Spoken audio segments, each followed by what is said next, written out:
first 5 minutes of every stream I've ever done are me on the phone. Are you? Like, I'm on Instagram.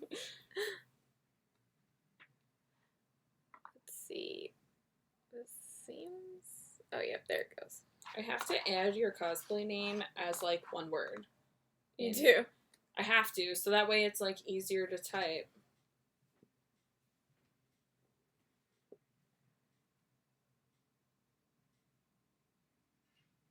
Let's see.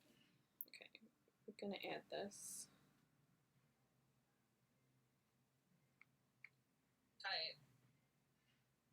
That's my Oh, it's still... What are you doing? I was checking to see what the... It's on a 5-second delay. Presentation mode is doing. Turn off the sound on that. I don't want to hear myself. No, it is off. Oh, it's still... I was checking to see what the... It's on a 5-second delay. So if you change this, change the presentation. Change it back? No, I'm just saying, like, flip it to the next page. Is that what you're asking? No, I was... See, it's showing... Oh. This whole thing. Weird. Like, it's not doing the animations. Are you window capping the presentation? You have to window cap that screen. Maybe just the whole Not desktop. the program. Yeah.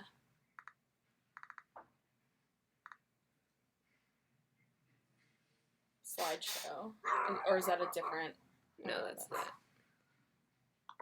Technical difficulties. Woo, woo, woo. Does it do...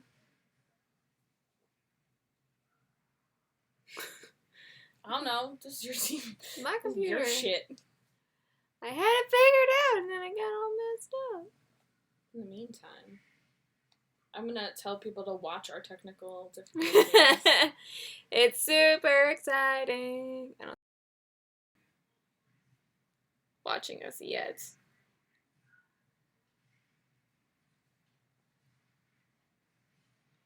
Maybe just like the desktop then.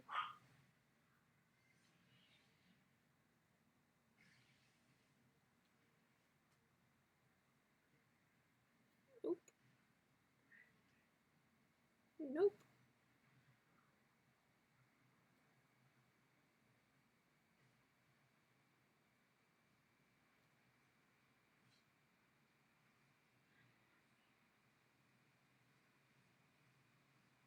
Oh, it's freaking out. Why are you killing everything? Nope. It's not gonna capture... The... Yeah, because once you do the presentation, Yeah. it's gonna capture not Not the right thing. screen. Yeah. Yeah. It's not Right. really a window capture. It's kind of like the screen display. Yeah, it's that like you a need window to pull. display. It's confusing. It is confusing. Can we hide the things on the side? Yeah, I can hide. Where's it? I can hide this. Slide on there. You kids don't need to hear our secrets. Yeah, I can do just this. Alright, I mean, y'all can deal with that shit. That's fine. Yeah. Dun dun dun dun.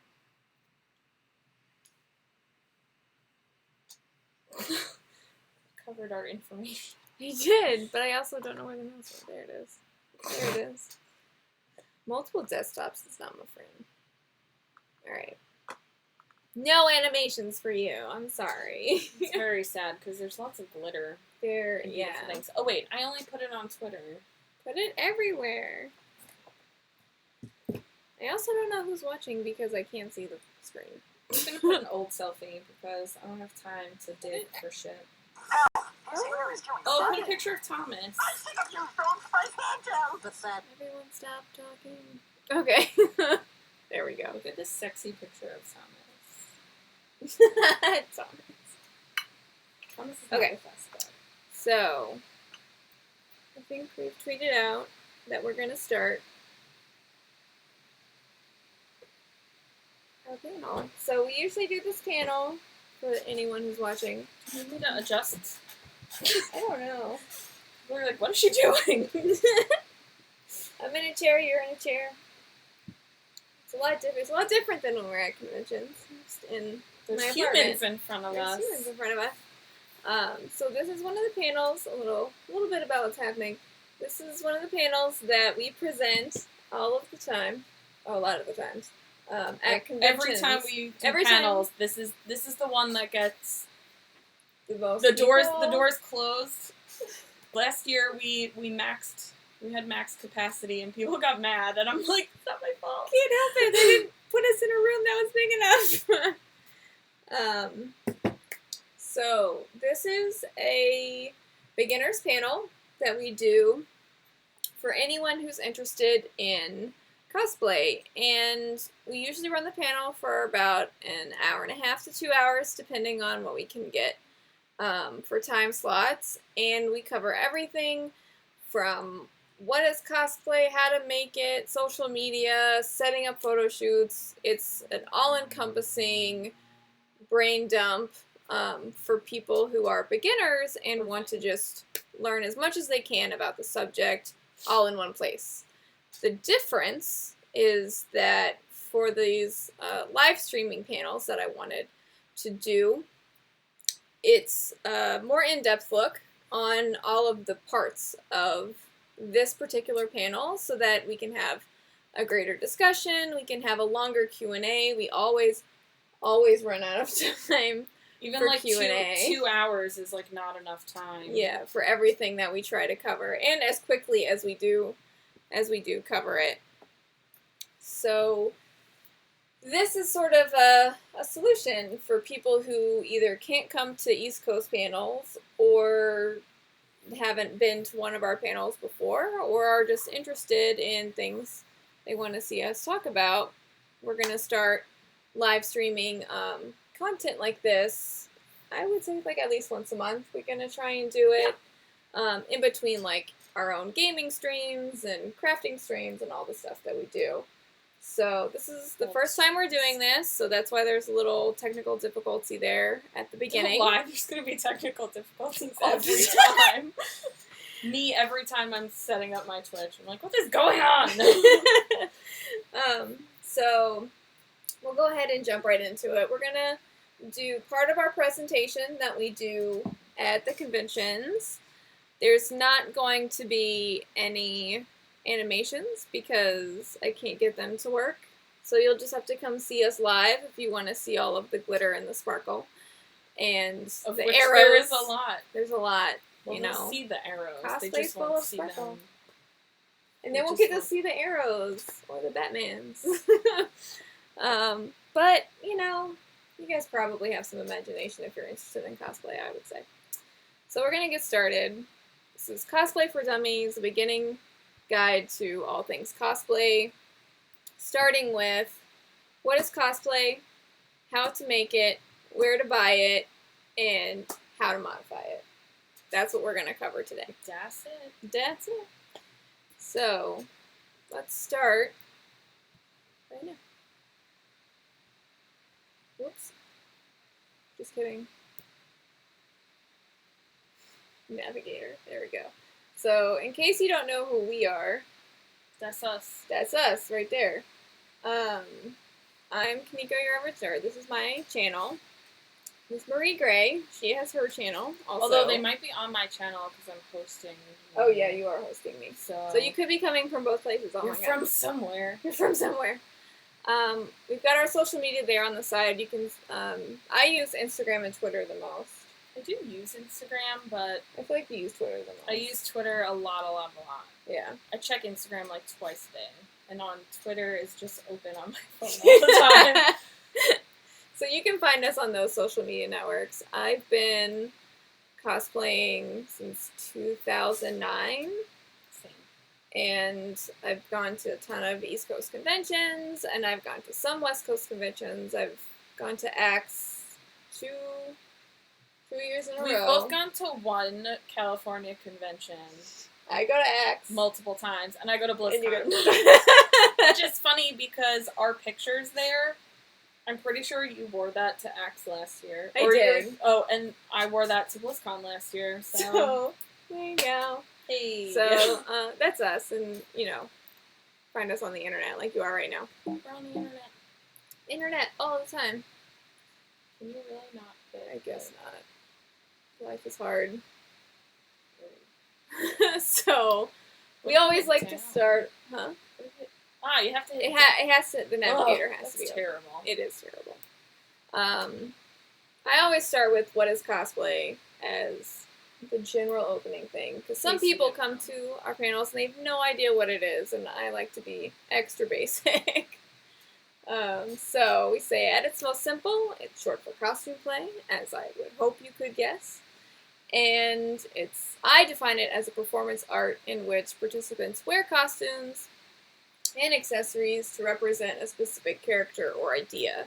I say idea because lots of people they are not a character, or it's an original character that no one's ever heard of, or it's an interpretation of like a non-human character, or the mashups. You'll see like crossovers. Two different, like an anime, or they've been doing like Star Wars. They did like all the Boba Fett Disney princesses. Yeah, and so they're all mashed up together. Boba Fett styled as individual Disney princesses. So ideas, because there are a lot of ideas. We all have ideas. And I also really enjoy this picture. It's the best picture. Especially because it says cliche on it. It's extra good because that guy is really named Mario. So here's the anatomy of what cosplay is. And there's lots of glitter on this slide, so you'll have to use your imagination. You have clothing, cosmetics, wigs, props, accessories, and shoes. And any combination of those things together. The most basic? Yeah. That covers it. That's basically what you need for any cosplay together. So that's great, but, how do you actually start getting into cosplay, or making cosplay, or decide to even try to do it? And that's where you pick your character, or your idea, you gather your reference images, you can make, commission, or buy, or in any combination of those things, the pieces that you need, and then you wear it and you have fun. And photo shoots are optional. Yeah. Don't feel like you have to do pictures. Also, if you're me, my first cosplay ever, I chose a character. I did not gather reference images. I was like, I watched this anime 1,000,000 times. I'll be fine. And then I didn't know how to sew, but I sort of sewed it, but I also hot glued some fabric. I hot glued my seams because I was like, I'm bad at sewing. And you know what though? It's really funny because everyone that walked up to me was like, "Oh my god, I love your costume," and I'm like, "It's terrible."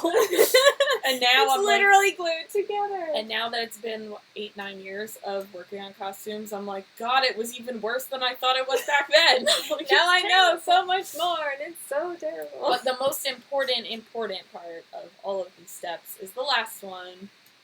As long as you're having fun, it doesn't matter. Yeah. That costume was fairly awful. But I had fun because other people were like, "Oh my god, Soifong from Bleach." And then we talked about Bleach for ever. And that's how I made all of my first batch of anime friends was literally because we were all wearing Bleach cosplays.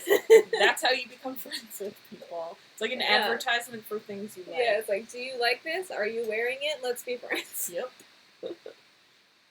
Alright, so we're going to go into the pros and cons of making versus buying costumes. And you really have to, ask yourself, what's the deal with all of that? And really, it doesn't matter. You can do whatever you want. Cosplay should be for you and what makes you happy doing it. Whatever's fun. Yeah, whatever's the fun part. Do the fun part. The important question is, what do you... Twitch alert. The important thing is, what do you want to get out of the experience? If you want to make a costume and get pictures and talk to no one, that's fine. You can do that. If you want to buy a costume and go to meetups and hang out with people that like the thing that you like so you can talk about all of the minute details and fan theories, also fine. Just do whatever makes you happy. Or any combination of those two things. Yeah. Yeah, you can do them all. Also, sometimes I want to talk to 0 people. And sometimes Usually I am when very I'm eating, social. when I don't want When a I'm photo eating. shoot is like when I have a cheeseburger in my mouth. Almost that's an in-character. Yeah. So here's some examples. Aw, our fun game is gone Yeah, now. we like to do a game. It's also hard because no one's here. Facts. Wait, someone said a thing. Oh. Oh, it's Vincent. Hello. You bet you recognize that photo. I think that's the Sailor Moon photo. He took that photo. What photo? The moon photo. Oh, in the background. In the background. Oh, right, that was from AXS. Yeah, that was from I remember AXS. this. So we like to have people guess what are pre-made costumes and what have been handcrafted, because it illustrates the point that it literally doesn't matter. And then this was the trick one. You cannot tell. These are the only 2 cosplays I've ever bought. That was the trick one. Because it would always be so split, too. Like, some people would be like, no, that one's definitely bought. No, that one's made. And Yeah. it was always like half and half. And I'm like, you're all wrong. You're all wrong. They were both bought. Because it really doesn't matter. Like, you don't have to make 100% everything. You don't have to buy 100% everything. It's what you're comfortable with. I don't think I've ever made 100% everything. No. It's like something I'm like, I'm just gonna buy it. Yeah. If I can get out of making pants, I will not make pants. If I can, and like, unless many of you are cobblers, like, you're not gonna make shoes. Yeah. You know, or haberdashers. Like, Someone's hats are gonna come in, terrible. someone's gonna slide in and be like, well, I make my own. I make my own shoes. Boot covers are different. So if you want to buy your cosplay, here's some good places for you to start at. You are going to want to do your research on sellers or websites. And you're going to want to look at reviews of those sites, those sellers, or the costume. Some websites will be fine for certain things and terrible for other things. And knowing, about both of those will help you make an informed choice. And especially if you're looking at things on eBay or Etsy, you're going to want to pay attention to the pictures that they list, because it can be really telling as to whether or not they're going to be giving you the product they say they're going to be giving you. It's been really common that eBay sellers of costumes will have pictures of cosplayers from costumes they've made saying that, like, they sold that or they can sell that or something. Yeah. Something along those lines. And also, you're just going to get ripped off. Like, cosplay websites that just only sell cosplays, they usually have very large watermarks over their things. And I've totally seen, like, their photo with the huge watermark. It'll be like, hello cosplay, like, huge watermark, and then it'll be, like, on an Etsy site. And I'm like, that's obviously not yours. Like, that's obviously from an online store. Yeah. You just stole it. You're like, yeah, I can make this too. I don't know what it'll look like, but we'll see. So that's why you should pay attention to listing and pictures. And if you've never heard of someone, if you like see something you like, you've never heard of the seller or the website, just ask people. Yeah, there are a lot of Facebook groups too that offer advice or reviews of commissioners, of eBay stores, of websites themselves. You can say, like, hi, I've never bought from this person. Does anyone have experience with them? And you can always, like, put in, like, the name of the seller and, like, reviews into Google or something like that, and you'll... Huh? Something will come up, especially if it's bad. Oh, yeah. If they have bad reviews, it'll come up immediately. Also, Facebook has a lot of buy-sell cosplay groups, and most of them require you, like, a seller to have reviews somewhere, so they can say, these are my reviews, so showing that they're positive. Yeah, and that you're not so there's full of too. it. So that's buying stuff. And that brings us to examples of where to shop. These are places that I know personally. I've either bought from them or I know people who have bought from them, or I've seen things from them, basically. So I know that they're at least like mostly legit. Etsy is just a marketplace, like everybody knows. eBay is the same thing. Spray picking. What? Yes, we're live. Got interrupted. Rude. I forgot what I was saying. Oh yeah, Spree Picky is a semi-new website where they sell both cosplay items and just like fashion items. I've bought things from them, not costume things, but the quality of what I have bought is good. It's about what you would expect for the price that you're paying. Costume Super Center is a Halloween store. They do sell a range of costume quality, so like low-end Halloween, so a bit pricier, nicer stuff. They've been growing their comic book related costumes by a lot. Was it 2 years ago? I guess they contacted us. Yeah, to do stuff. And yeah, they post a lot of tutorials too. Yeah, we've reviewed stuff. They have a whole cosplay section with tutorials, write-ups on things, how to make stuff, how to change stuff. Yeah. So they are getting more involved in the cosplay scene. And then under that we've got Hello Cosplay, Fan Plus Friend, Tabo, all those other sites. They're just costume clothing sites where you can find people selling stuff.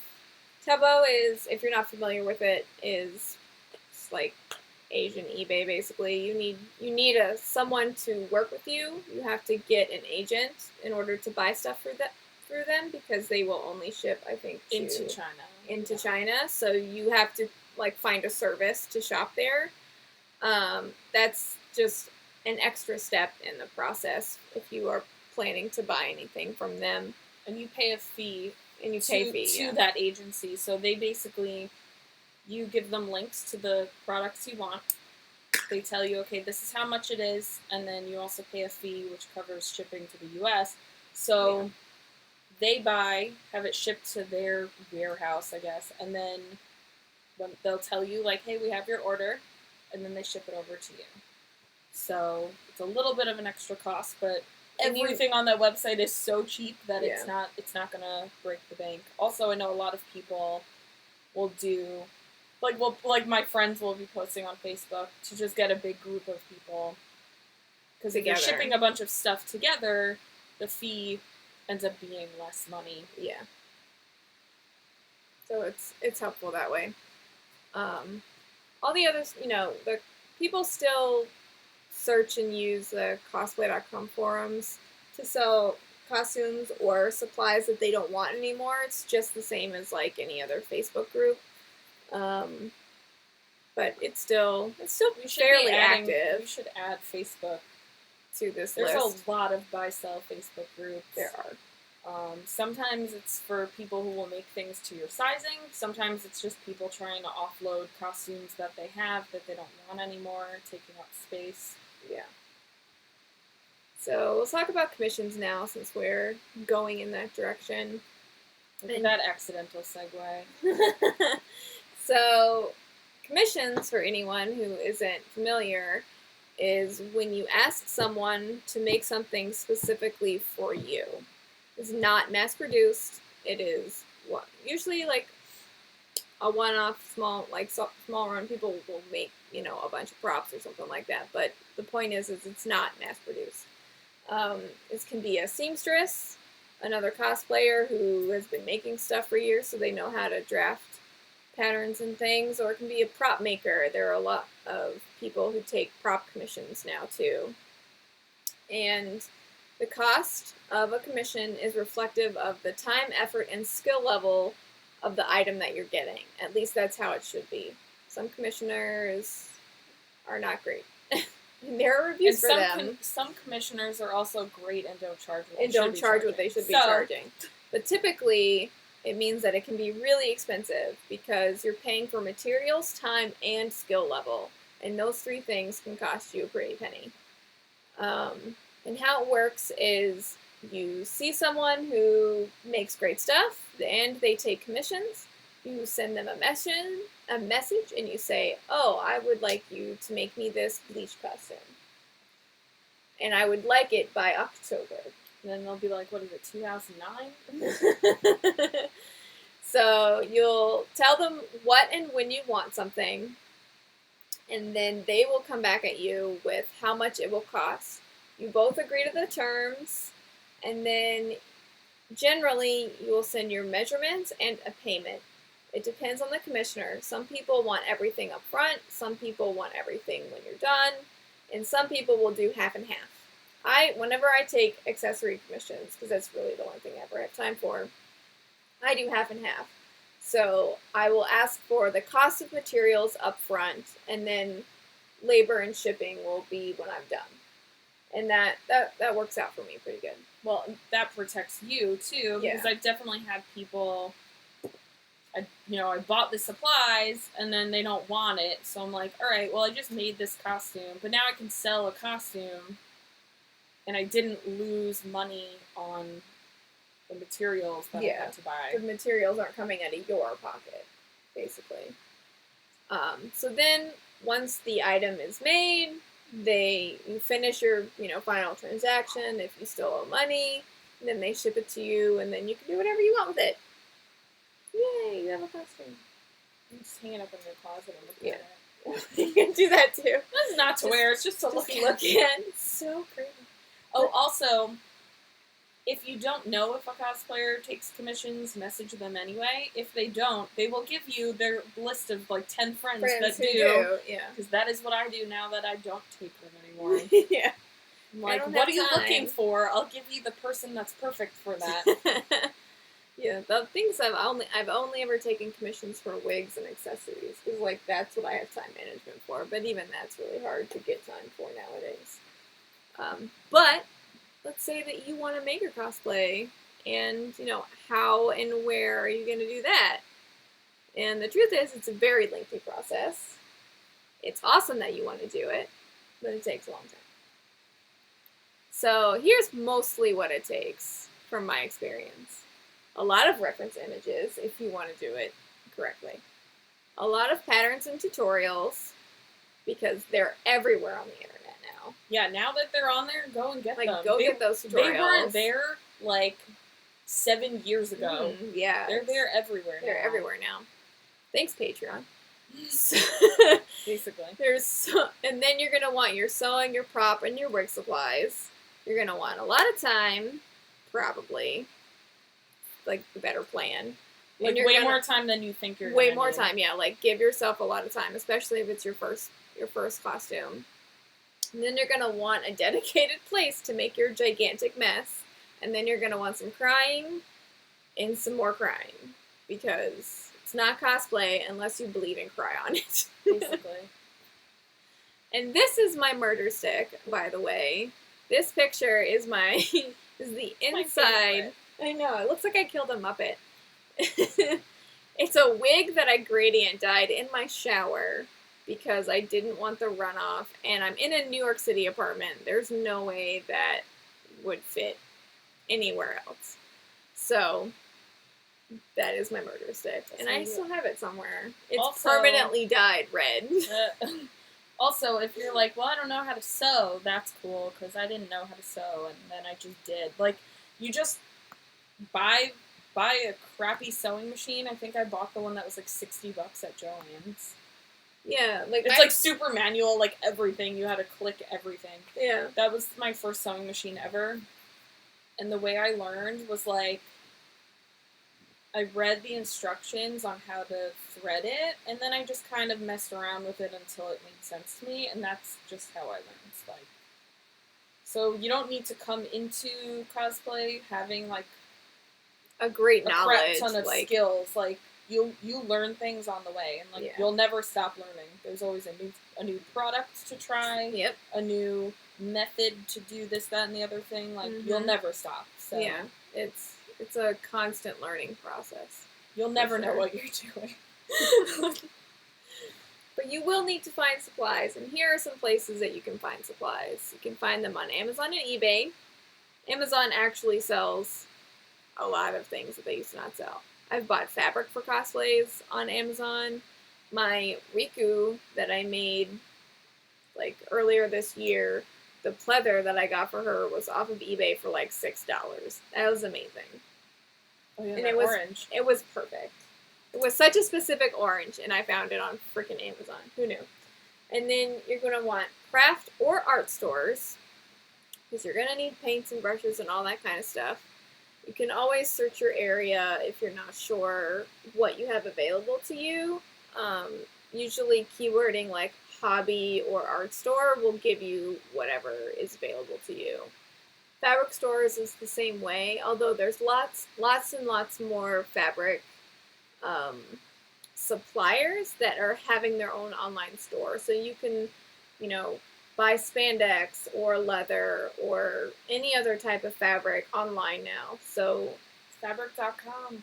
Fabric.com is one. Has Vogue Fabrics is another one that's and it's really funny good. though, because we live in New York City, where we have one of the greatest fabric districts in the country, and I still go to Fabric.com sometimes. I'm like, listen, I know what I need. I don't want to go to 12 different stores to find it. Like, I just want that one thing, and I'll just go and get it.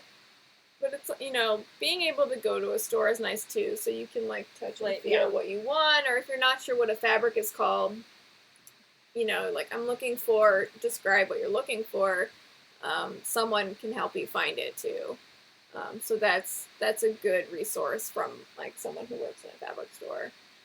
Etsy is also a good place for both supplies and finished items. I know we've talked about Etsy previously, but more and more people are listing supplies. There's like a section specifically for it in Etsy, and you can get anything from like horsehair braid to literally anything. Like literally anything. You get fabric, you get jewelry wire, you can get gems, you can get whatever you can molds, think of. Yeah, like resin molds and stuff like that. Like you can get a lot. And then wig sites. Most of us are not going to weft our own wigs, so no. So, or be able to use our own hair. So you're going to need a wig, and these are wig places that I have either bought from or I have seen the quality of wigs from them. My first go-to is always Epic Cosplay. I love the quality of their fiber, and they're pretty affordable for the quality that you're getting. And free shipping. And free shipping. It might be like over a certain amount, because I ordered a wig from them and I had to pay shipping. Really? I bought like a $20 wig and I didn't pay shipping on it. Maybe I'm thinking of something else. Oh, I'm like, I bought like the cheapest wig. Arta has a lot to offer, especially in styles and different colors.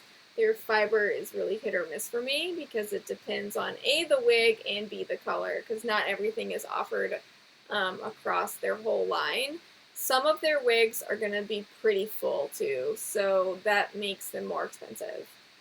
I'd say Epic and Arta are about, those are, because I've never used 5 wits, but the two of them have very thick wigs. I've never had to not thin them out, like they've always been a lot.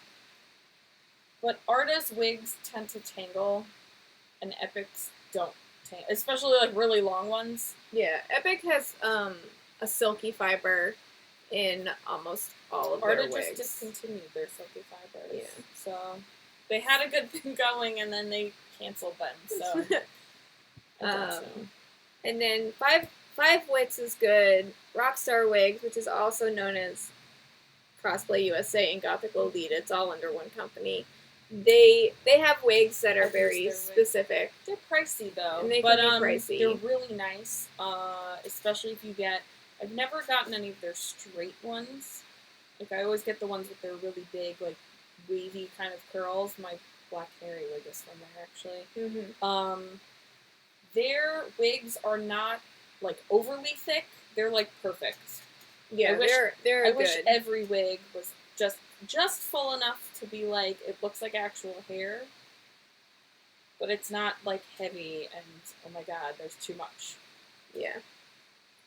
I have bought a wig from, however you say that word, Lukeo, I guess, .com. They're on Amazon also. Yeah, my Asuka wig is from there. If you want to see what that looks like, you can look up my Asuka cosplay. That's from there. And that's a wig with clips that comes in it. So it's very full. Spree Picky sells a lot of wigs. I would say all of my Sailor Moon and my Black Lady wigs are from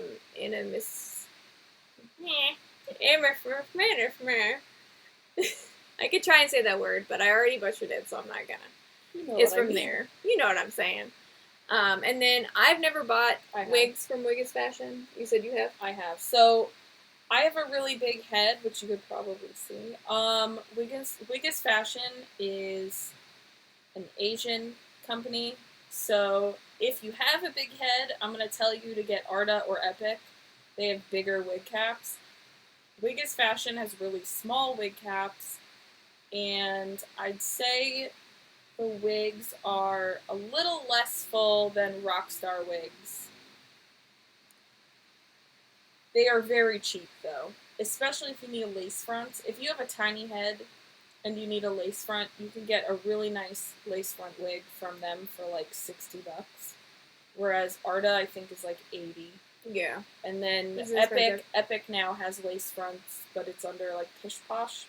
Yeah, and theirs are like $70 or $80 also. Yeah, they're expensive too. So if you have a smaller sized head, I mean my head is not even normal size; it is a big head. But Wiggis Fashion is definitely like worth looking into. And I'm able to wear Asian sized wigs, just barely. Like my head is like right on the cusp of like sometimes it's too small and like sometimes tight. It's fine. And you take it off. And yeah, you're like, my head. Ow. So those are really good starting off places to find supplies. And then if you're ever curious, again, there's lots of community sites and groups for, like I need to find something for, this strange iron-on pattern, like how can I do that and where can I buy the supplies? And someone is generally helpful enough to tell you, like, about it.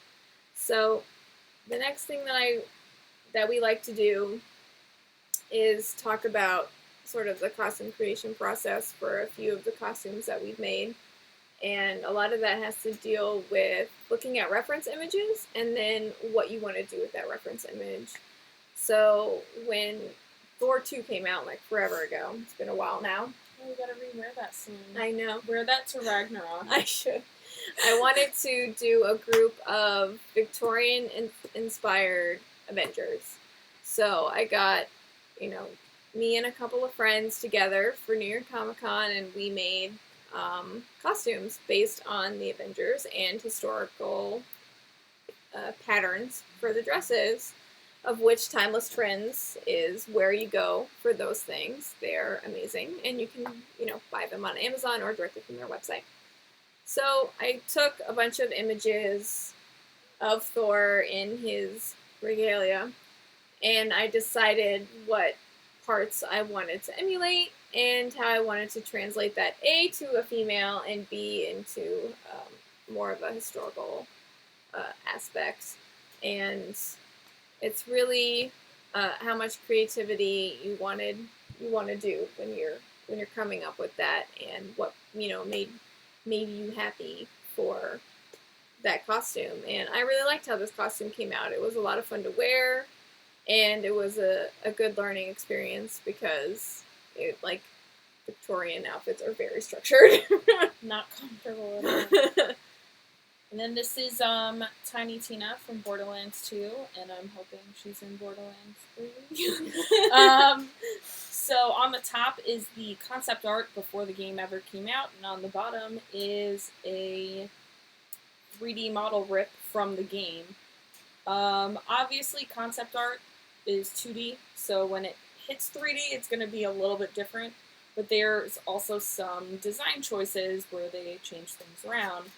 And I mean, some of these differences aren't that big of a deal, but I definitely took parts from the concept art that I liked and parts that I liked from the game, and I kind of just mixed them together. I picked the things that I preferred.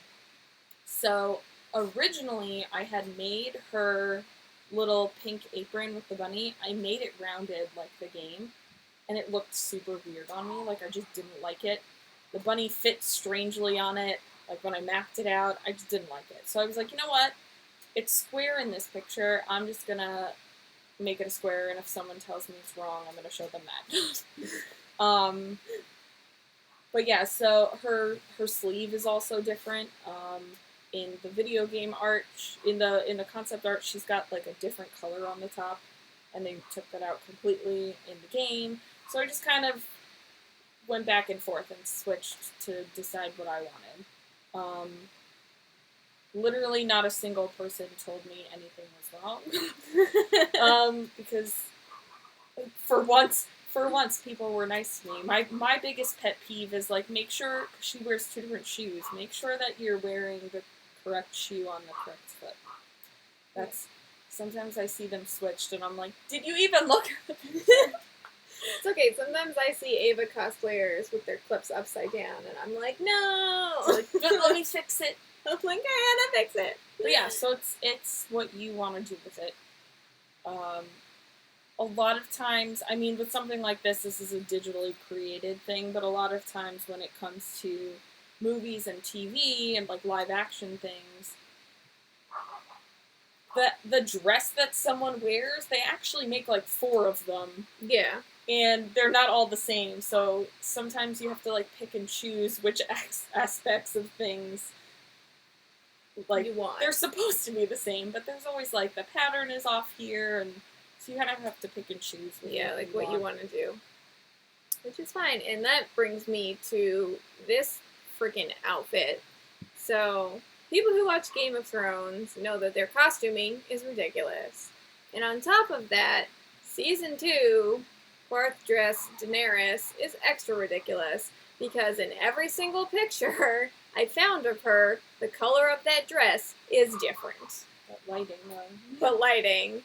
It's like the promos are different. It's different in that episode several times. It's different like everywhere it shows up. It's different. So I picked my best color choice for like what like my skin tone is, and I went with that.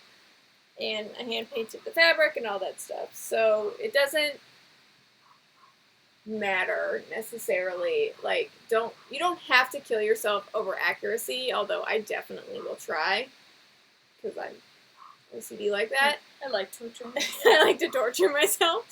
So that is just something that you have to make peace with sometimes. It's like you're not going to necessarily find that perfect fabric, but it'll be pretty close, and that's good enough sometimes, especially if you're on a tight turnaround. And you can, of course, do both. You can make and buy stuff, because modifying items is totally a thing in cosplay, especially with props. Oh yeah, definitely. So what that means is you can buy something and you do something to it. You can paint it another color, you can dye it, like fabric or shoes. The bottom right picture is me dyeing a pair of Converse shoes for Tadashi. Oh my god, why did I forget that? for Tadashi from Big Hero 6. And then the top pictures are a jacket that I modified for Black Canary, where I ripped off the bottom half of it and reinstalled the zipper. Yep. Zippers are awful. Yeah, I don't like regular installing them. Yeah. Take them out just to do it again. So, it's really common with props, but it's not the only thing that you can do it to. Because not all of us have garages or workshops or molding and sculpting talent, and we gotta work with what you can do. So, these are the most 2 common things that you will be modifying for cosplay. Wigs and shoes. There's painting of the shoes. Yeah, so that silver shoe, that is the original color. That was used for my gender bend Gambit from X-Men. And I did a really quick shoot in a river with my Justin Bailey Samus cosplay, and because I knew I was going to be like walking through woods with a river that literally ran through the woods, I was like, well, I don't want to buy shoes that are now going to get ruined, and I didn't have my Gambit cosplay at this point, so I was like, I'm just gonna paint these boots pink with some leather paint. Cost me $4, and then I had pink boots. Bam, done. Also, it doesn't show it there, but I also had some little craft foam bits because she's got green straps on it as well. Oh, that's fine. The paint was really the point. Yeah. Also, inside that boot is the hair. Motions oil. Motions hair oil to detangle wigs. Mm-hmm. It's a good resource to and have. And it smells like bananas. Mm-hmm. So the point is that not everything has to be from scratch, and all of the costumes on this slide or image are things that have been modified. Or have been bought. Straight up bought. Yeah, my Black Canary. Straight up bought or modified. My Black Canary 100% bought, and that mask was like a full face white mask that I just like sketched out her eye mask and then cut it with an X-Acto knife and painted it, and that was it. I'm actually about to do that for another cosplay because that worked out so well.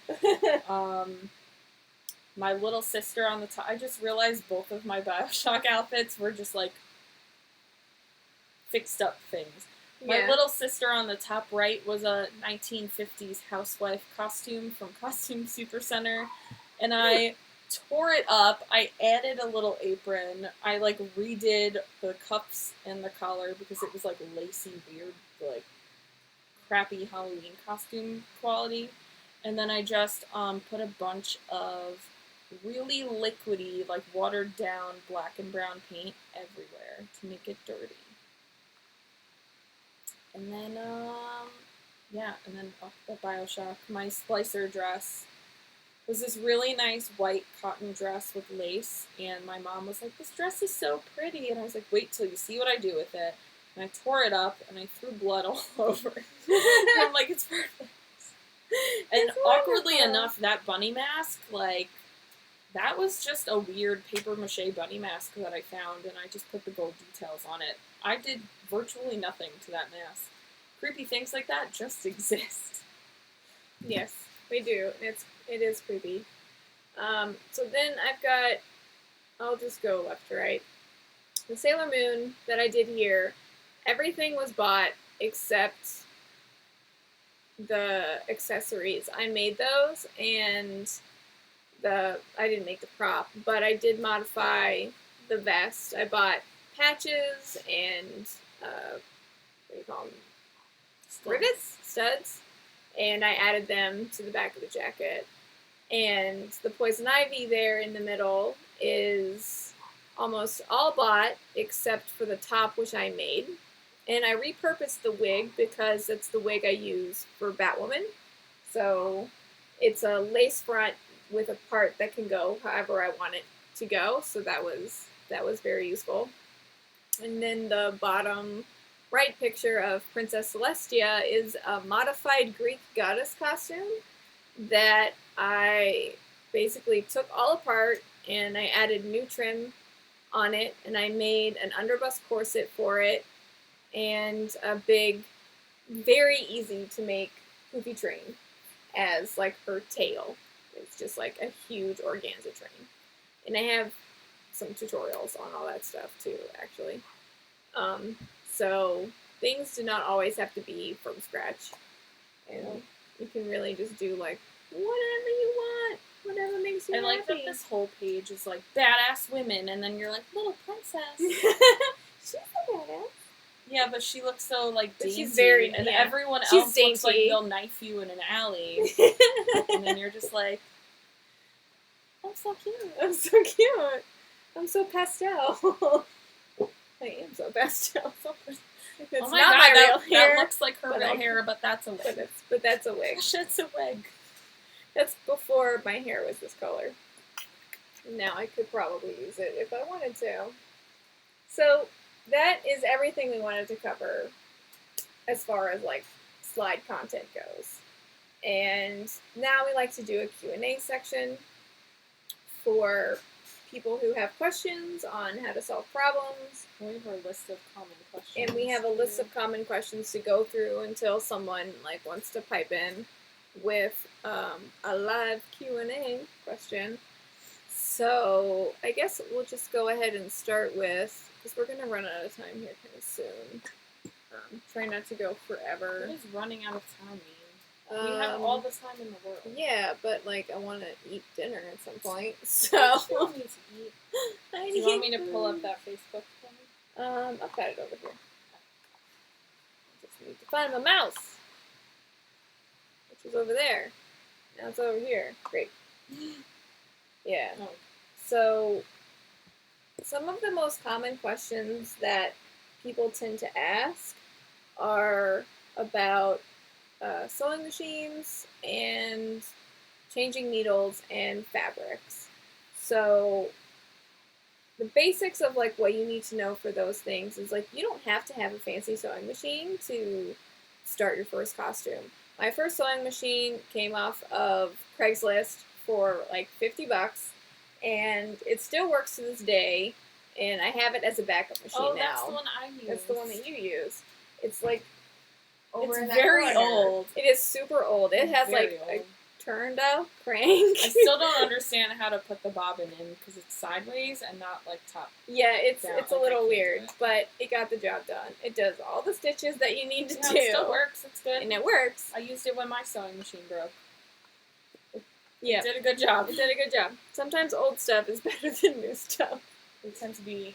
It's sturdier. It's a Yeah. sturdy machine. So, you know, if you don't need to spend $800, $1,000 on a sewing machine. I'm still not at a point where I will spend Like, that. You don't need a super professional, No. crazy embroidery and sewing machine or anything like that. And like I mentioned before, my first sewing machine was an all-manual $60 machine at Joann's. Joann's still sells, it's like a Singer. Joann's still sells the same sewing machine. Like, if you don't know how to sew, buy that one. Like, it's cheap. It's brand new and it's cheap. Yeah. It'll do what you need to do. It cost me like no dollars, and I got to learn how to use a machine outside of like 6th grade home ec, and which was like the last time I had sewn before I started cosplaying.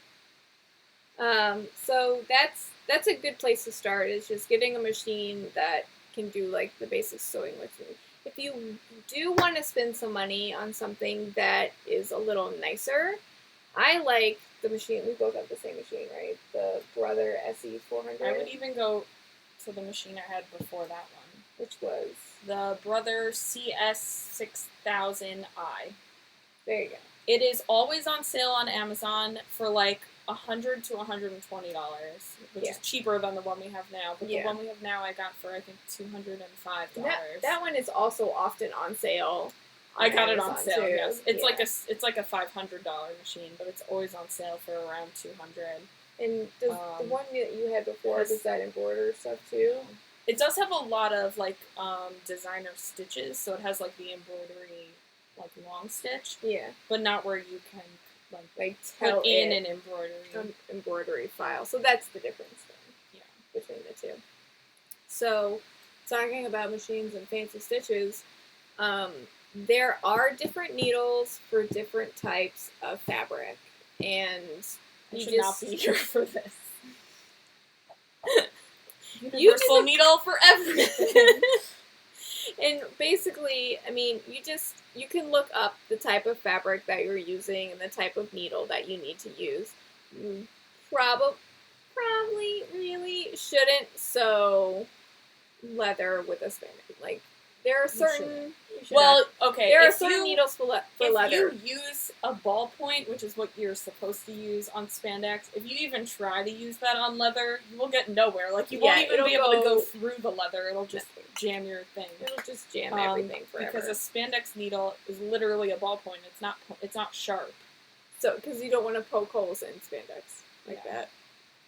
But that's a good, just not all fabrics and needles are equal for each other. I do have a tip for if you have multiple needles. They are impossible to differentiate what they do once you open the package. So keep them in a labeled container with, like, this one is a leather needle, this one's a spandex needle. If you don't label them, they literally all look the same. Even You though have to, there's really a number etched at the top, and you'll have to look up what that number it's is. very hard. It's very keep tiny. Just keep them labeled and separate and organized. Yeah. And if you're going to be buying multiple needles. Yeah, you usually get 4 needles per package, right? I always buy like the 10 10 packs ones. that come in the paper envelope. Oh, I don't buy that one. Oh, I always buy those. That's what my nonna always bought. So that's what I bought. That's what you bought. So that's a very basic machine needle and fabric answer question.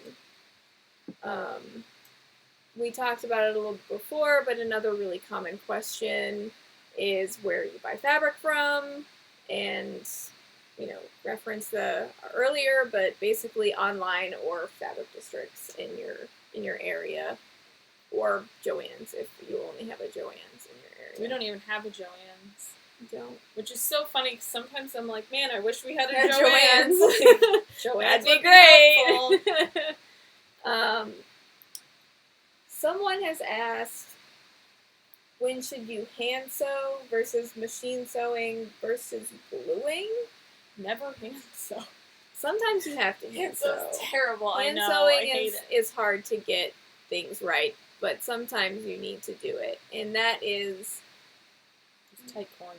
Those really tight corners, intricate or very delicate, like applique or fabric or something like that, where you just really want to be very careful with how the needle is like piercing the fabric or something like that. And then gluing, there's different types of glue, and some of them are specifically for like fray checking, very fray. Brocade. Yeah, brocade is a really bad culprit. Is for fray checking, and then some people will like hot glue seams together. Okay, I haven't hot glued seams since 2009. It was one time. One time. You should generally. I actually still know people who will hot glue some seams together, and they've been cosplaying for 13 years, and they try to be super professional, and I'm like, no. You should not hot glue your fabric. The only time I'm going to give you a pass on hot gluing your fabric is when you left the hotel room at the convention and something fell apart. That's the only time. Yeah, you're in an emergency. Hot gluing fabric. You should not be doing that. Yeah. That should not be your standard practice. That should not be your go-to. Your go-to is not hot gluing fabric. That's not your standard practice in making costumes. Hot glue any, like, your props and stuff. Hot glue. Go. Evafoam, do it.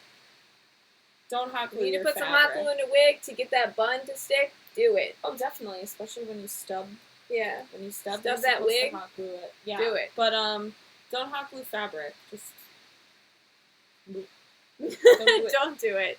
It's not it won't last, which is why it's in case of emergency, and B, it will be the stiffest seams you could ever have. By the way, very uncomfortable when so it rubs pokey. up against you. Yeah, when that seam touches your leg, you're like, it's so sharp. Yeah. Just don't do it. So yeah, please avoid hot gluing your seams. And you and your cosplay will thank you. Other questions that we have gotten in the past, or that I have heard, is people say that they use all the products that professionals use, but their thing doesn't look exactly the same. Well, that sounds like, yeah, I live in that reality right now, and I think that's more of like professionals have been doing this for 30 years. Like you watch, if you're into like building armor with Evafoam, if you watch like the Evil Ted, this man literally has built Hollywood props for like 30 years. When he cuts a piece of Eva foam, he's just like slices it and it's perfect and smooth. You're not gonna do that because like it's not gonna work that way for you. Yeah. He like doesn't have to sand anything. Everything looks perfect the second he touches it. That's years, and by years I mean decades of experience where you're like, this is my first costume. So it takes a lot of practice. It takes a lot of like test out different methods. What works for one person won't work for another person.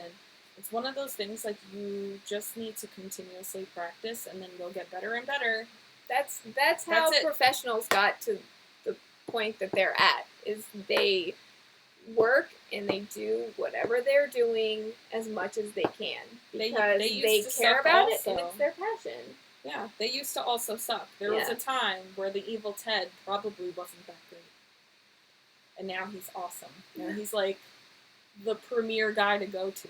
Yeah. But that took work to get there. Yeah. And it is work. Like and if it's not for you, then that's fine. That's why you have commissioners and you have companies who are making like officially licensed replicas now, because they know that there's a market for it. Yep. And cosplay, as much as some people will, rail against it, is an industry now, and that means that you have a lot more resources than people when they first, decade ago or whatever. And it just means that you have to work at what you want to do. And if you don't want to work as hard because it sounds awful to you, then you don't really have to. But if you want something, then you're going to have to pay the money for it. That's how it works, basically. So that's practice or pay the dollars. The end. The end of everything. Other questions that we get a lot, I think. So I guess like another one is like where to buy props and stuff like that. Like if they want to modify them.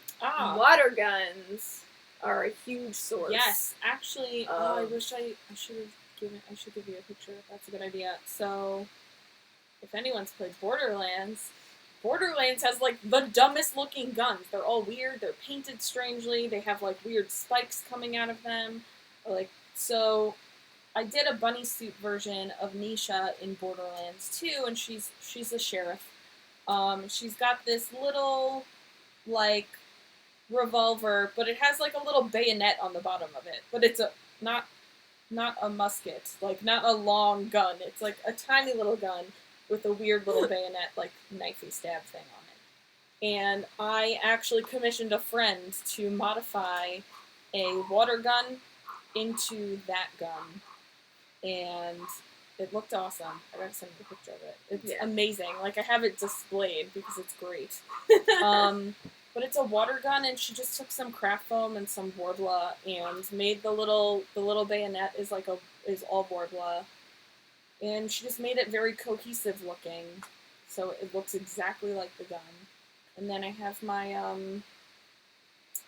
when I did Sergeant Hammer from StarCraft / Heroes of the Storm, she has a little hammer in her belt, and because I didn't want to make a hammer, I decided I would buy a children's Thor hammer from Amazon. I bought it for like $4, and it had an inscription on the side of it, so I just puttied up the inscription and repainted everything because the paint job was like awful. Because it was a $4 children's hammer. So I repainted everything, and it looked awesome. I shaded it. Awesome stuff. If we want to talk about Thor's children's hammers, hold on. That's what this is. Does yours have a bad inscription? No. See, mine had an inscription. This is a Thor. I don't know if it was a children's hammer or just a Thor toy hammer. Yeah, mine is about this size. A friend of mine made me this prop. It goes with my Victorian Thor, and you can see like there's extra detailed painting and stuff. And then what he did was he painted and 3D printed this whole handle and like did leather to it. So it's like it's a modified prop that came from a toy. He put some like weight in here so the handle wouldn't just be like extra heavy in the top, so it's like normal or whatever. But then, I'm trying to hold it so you can see it, because it's like, you can only see the top or the bottom. No in between. But yeah, so like, you can totally take like a kid's toy, because there's a lot of those now with all of the merchandise Especially out there. Yeah, with comic books and stuff. And you can Stuff's out there. you can make it like however you want. My hammer's actually even smaller than this. That's why I think this is just like That might be the normal size. the normal toy hammer, So and that was like the baby hammer. Sergeant Hammer's hammer is it's not very small, but it's shaped like that, and it's a little bit smaller. So I was like, oh, I'll get a kid's one. And I did, and it had that, like, mottled kind of texture to it, and I didn't like it, so I puttied it up and sanded it down so it was smooth. She has, like, little star shapes popping out of her, so I just put craft foam on it. And then just, like, repainted it so it all looked cohesive. And it worked. That was, like, a 2-hour project. Yeah. I'd say the kids sections of any toy store is probably, especially in the summer, is probably a really good time to find, or right after Halloween, props for a variety of things. Yep. Yeah. It's a really, really, really good resource to have. And then, I'm trying to think, what other questions do we normally get? I feel like they're really specific usually to to what they're doing, working on. what they're doing at the time. Did a lot of like repurposing wig questions, and the thing that you need to know about wigs is you can salvage a really tangled wig, but you can't salvage like a butchered one. Once that thing is cut or styled a specific way, it's gonna stay that way. You can't. Well, to an extent. Cut, I mean, you can't glue You that can't hair back. That's glue it. the hair back. You cut it, that's what it is. That's what it is. But if you do have things that are styled with, like, the got-to-be-glued spray, which is what everyone uses, you can wash it out, but you have to, like, give it a lukewarm soak with some fabric softener. Like, it takes literally, it's more than a 1-day process to get it out. So you can do it, but it's going to take time to get all of that product out of the wig so you can start over again. You can restyle it into something else. That's just if you didn't cut it and mess it up. Yeah, like if it's not cut into some crazy spiky swoopiness. A Yu-Gi-Oh wig is probably only ever going to be for Yu-Gi-Oh. Well, yeah, like, what other character has, like, that different color McDonald's hair? Golden arches. Golden arches. If we want to talk about wig care for a bit, don't talk to me either. You can talk to me about wig care. I'm so bad at it. You took care, but you fixed up my wig that was very messed up. I have salvaged my fair share of wigs, including a very destroyed Sailor Moon wig for a project group that I was in. And it was many hours of detangling and straightening, and detangling and straightening. And here are my recommendations for people who wear long wigs, or even curly wigs. You're going to want to condition it somehow. There are different ways people say that they condition their wigs. They make wig-specific conditioning spray, but then you can also buy, like, Motion's hair oil spray, which is for, like, natural hair is what they call it. And you can spray that on your wigs. And then they also, I've heard people use, they'll soak it in a certain type of, like, fabric softener. Yeah, any fabric softener. That'll, like, sort of coat this fiber. Any fabric softener will do with it. That. Also, fabric softener is good if your wig is very shiny. It takes out, like, that artificial shine, so it'll look more like a Party actual City hair. wig kind of thing. So That's like step one. Is you want to make sure that your wig is conditioned. And you're going to want a wide tooth comb. I like wide tooth combs the most. People will use brushes and stuff. I use brushes when it comes to like the ends. When you get the knots and they're at the ends. Yeah. Then I'll just brush it. I don't need the comb for that. For that, yeah. But if you brush a curly wig, it's gonna go everywhere. Don't brush a curly wig. If you want to detangle a curly wig, you're going to have to use your fingers or a comb. And these are the two combs that I use the most for detangling curly wigs. I don't have a lot of curly wigs. This one's got a pointer. I use the pointer. And you're basically just going to comb very gently from bottom to top. Always comb your wig bottom from top. By bottom to top, she doesn't mean comb it this way. She No, means comb it like this. Like a little bit at a time. Top. Before someone gets confused. Yeah. Someone's like, I messed up my wig! No. Bottom. Don't tease your hair. Unless you want a huge wig. Then you can tease it. Gem cosplays. Gem cosplay only. So you're going to comb from the bottom to the top. And you're going to want to...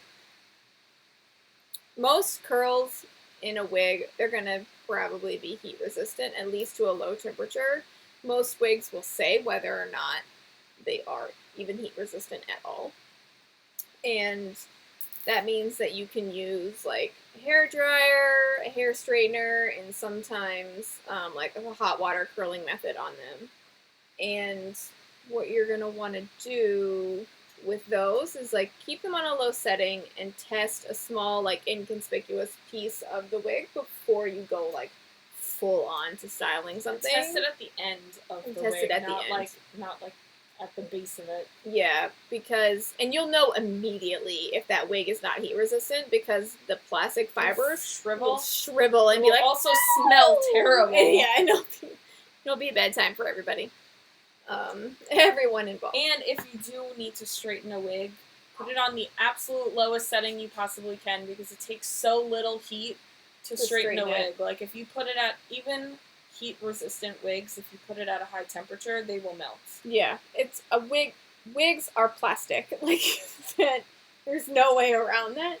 They are synthetic fiber, which is why you normally cannot use just regular styling products on them because there's no natural oil in the hair or the fiber, and it's not going to hold anything. So you have to treat it differently than you would actual hair. That's where got to be comes in. Yeah, that's some like mega hold stuff, and it's gonna not move at all. So we got a little bit off track there, talking about wigs, and I forget the question. It was like styling, maintaining wigs. So for long wigs, you should definitely condition them. You should carry around a wide tooth comb. This is not a wide tooth comb, by the way. This is a regular comb. Wide tooth comb is like every other one of those. Yeah, it's. She's so proud of her wide tooth comb, she can't even show you. I'll bring visual aids next time. So you're going to want a wide tooth comb, and you're going to want to brush little by little, bottom to top. And then if you need to straighten it some more, then you can use your heat styling tools if it's a heat resistant wig. And you can I like to store my long wigs in a loose, large braid. So once I wash, detangle, and straighten everything, it is important to wash your wigs. Then I'll do a loose braid with it on a wig head, tie off the bottom, and loop it up into itself so I can put it in a bag to then go into my storage. Because we live in New York City, do not have a ton of space. Nope. So you see all these like super famous cosplayers in their workshops, and they've got like a wall of wig heads, and I'm like, see, My that dream. would be nice, but that's not like everyone's possibility. Nope. So I actually use from IKEA. I don't know if I've ever told you this.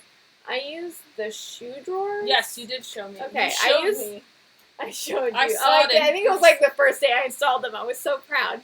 I use the shoe drawers that you like mount on a wall from IKEA that pull out like that, and I have like 9 wigs a drawer. It's a wig surprise. So it is, and they're color coded too. I have from IKEA that cube box thing, so I have millions of them. I do. I have like 4 of them throughout the apartment, but the ones in my room are only for cosplay. So I label each cosplay like what cosplay's in there. But I have, if a wig is specific to a cosplay, it's in with that costume. But if it's just a wig that's not specific to one costume, I just have 2 bins that are labeled wigs. And it's all of the plastic bags with all of the wigs, and every plastic bag has a label on it and says the list of costumes it belongs to. That can work too. I'm a lot.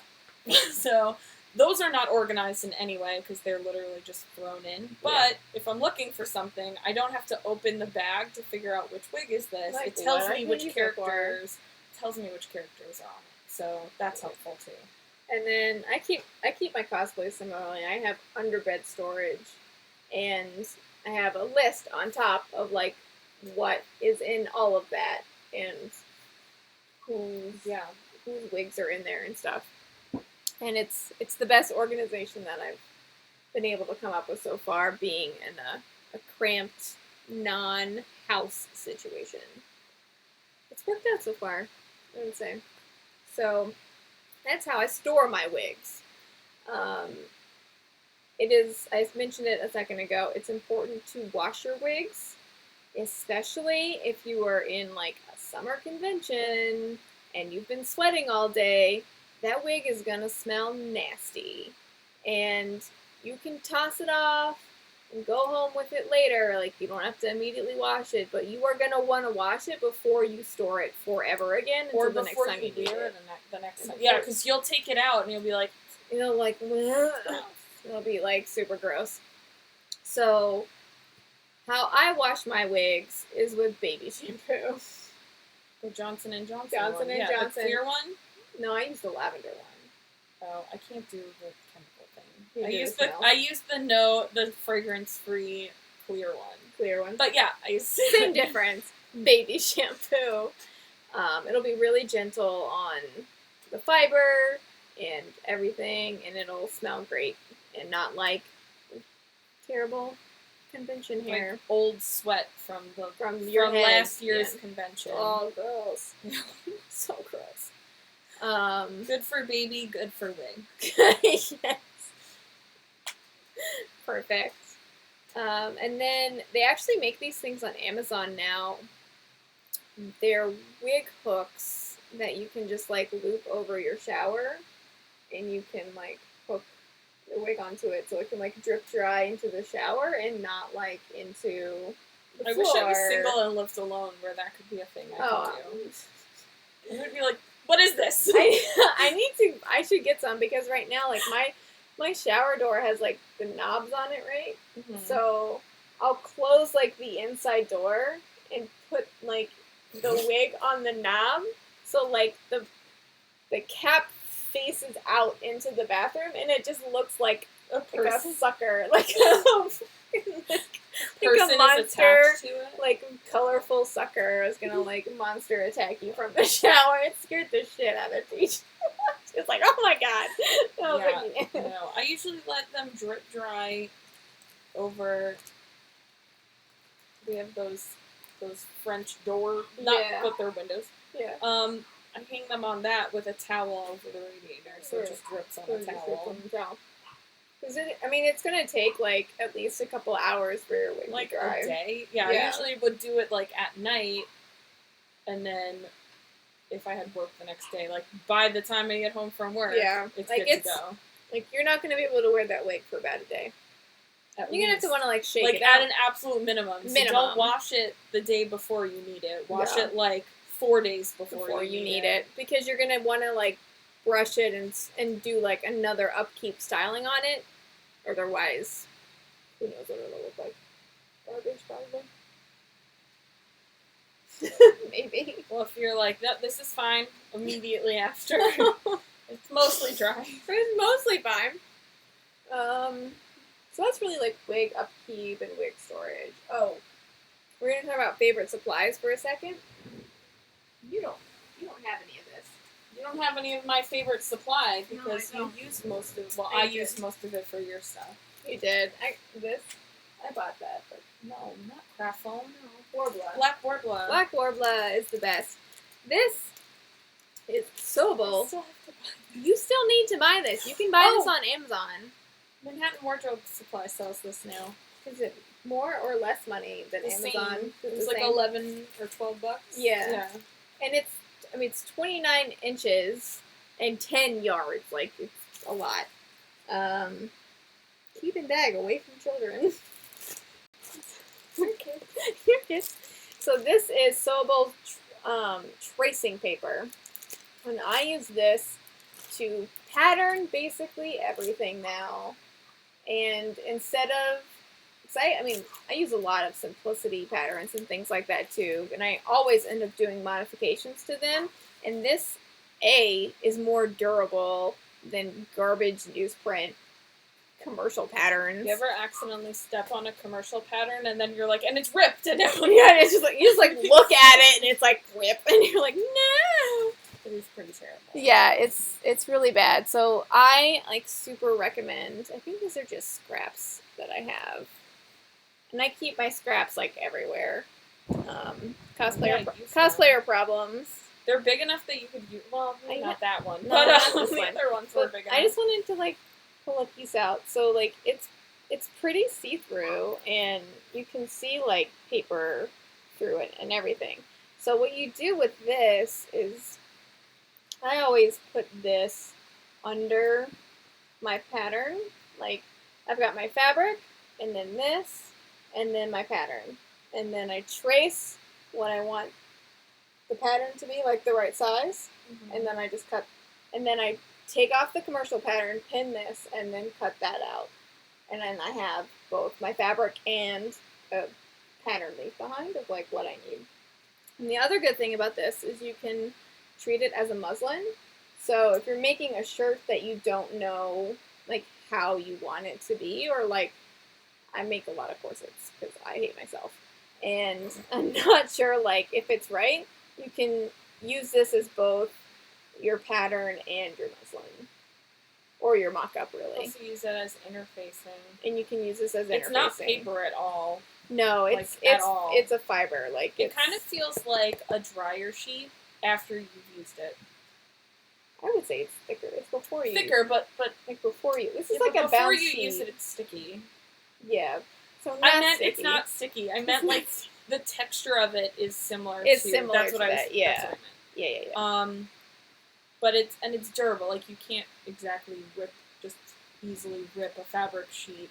No, not the way you can rip paper. So it's similar to that. It is a little bit heavier than a dryer sheet, though. Yeah, and you can't. You'd have to do like sew-in interfacing, not iron-on interfacing, because that's different. But it is basically the weight of a like a medium weight or lightweight interface. Lightweight. I'd say lightweight interface. Just because the heavyweight ones I've used are like almost like thick canvas. Oh yeah, the heavy. They get really heavy. But I feel like used medium lightweight interface in like a long time because I only it's ever lightweight. used that. It's one of my favorite things to make patterns and junk with, because it's like infinitely usable. And a friend of mine showed it to me, and I was like, yes, I will use this because I still haven't bought that. I am still making my patterns on. It's $1, so you're gonna be more excited because it's only $1. My $1 roll of IKEA paper that is supposed to be used for like kids' easels. Yeah. It's like this. So it's not as wide as that. It's probably about 2 feet, I think. Yeah. So it's a little less wide, but it's like 100 yards. and it's like $1 at IKEA. So that's every time I go home to visit my mom, and we go to IKEA. I went to get it. That's what we I get. have some. Haha! Oh no, mine is wider than that. Maybe Is it's not actually. Maybe This it's is like the IKEA paper. It's like this. It's like 1.5 feet. And this is me having used it like a lot. Yeah, it's 100 yards. There's so much. So you're there for forever. It's basically like construction paper. But so yeah, not good for tracing things. Although I also have a roll of tracing paper. Yeah. But, this is a great way to do every kind of if you need to quick sketch stuff, sketch patterns out and stuff like that before you want to like move into it. That's what I did for my Venus mask. It's like, I don't know.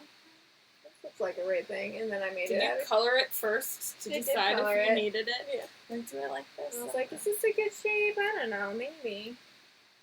And then I was like, yep, that's pretty good. But, so you kept it. So I kept it. So, this is really awesome. That's really awesome. You could also buy this roll at Michael's for like $15, which is dumb. Which is dumb. You should just buy it from IKEA. But yeah, like, and this is a kid's art supply. You can probably buy this at Toys R Us for a couple of bucks too. Yeah, and then like you can get like tons of things from IKEA kids sections. Like this is like came in a 10-piece children's paintbrush set that was like $2. Even Michael's has this really great $5 pack of brushes, and you get maybe 12 brushes for $5, and some of the fibers are really coarse, some are really soft. You get a brush like this little spongy brush, which is great if you need to put gesso on props. That's the brush. But yeah. So a big pack. They have small brushes, big brushes, coarse, soft, sponge, like everything, and it's like $5. Yeah. For like 12 brushes. Kids' art sections are a great resource for cheap art supplies. Yeah, especially with brushes, because I'm the person that, goes to bed and doesn't wash the brush, so you gotta throw it out. So I don't feel guilty when I spend $5 on 12 brushes. I don't feel guilty about throwing them in the garbage. Whereas if I bought the really expensive artist brushes, I would be like, I'll treasure this with my life.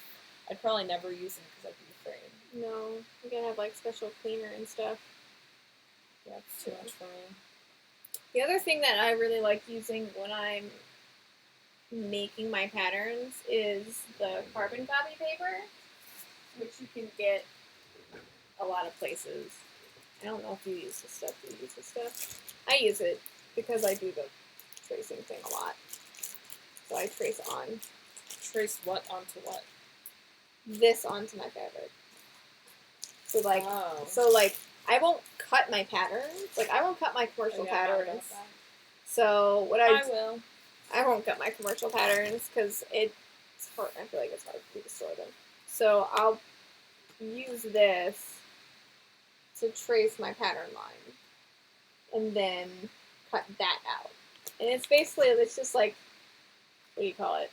Dressmaker's chalk is like all up on like one side of this. So you put it like face down with your fabric, or whatever you're drawing your pattern on, with your pattern on top, and then you just line it. And I use one of these guys to trace it. So I just roll this bad boy like around my pattern, and it like draws it. It's super fast. That doesn't cut your pattern? No, because it's perforated. So then, once I do have my pattern all drawn out, I'll use a rotary cutter to cut my fabric out, and it's a lot easier on my hand instead of going like this a million times. I have really big fingers, so this knuckle always hurts. Yeah, even though I just these scissors, I love these scissors. Oh yeah, those are nice. I can't use rotary cutters on straight lines though. I get wiggly sometimes. You get wiggly, and if I have a part of a pattern that's a straight line, I have a metal 18-inch ruler that I put down so I can cut it. If I cut it with the rotary cutter, because I can't control my hand. I'm always like, Yeah. Around a curve, I got this. On a straight line, I'm like, oh god. What am I doing? Oh god, no. What is happening? That's all the questions that we usually get or that we can answer right now. Unless you can think of anything else. No, I feel like most of our questions are so Oh, someone says specific. only brush in the morning. We had like total people talking and we missed it. Is anyone still there? Maybe? I don't know. Hey, Walter. Do you guys have questions Black castings. about costumes or prop making or anything like that? We will Or stick butts. around. Huh? Or butts. Or butts. Not your own butt. I'm not going to touch that.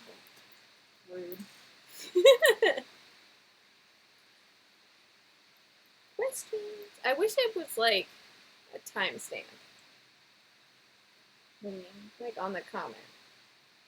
So I knew like Oh, how you long can ago add it that. was. Oh, can you? Yeah. That like everybody sees?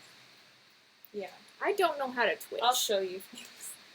Bad at I've Twitch. spent the last month, like, all of my friends are like, I want to learn how to do Twitch, but it's confusing. I'm like, just message me. Like, I'll show you. I'll show you.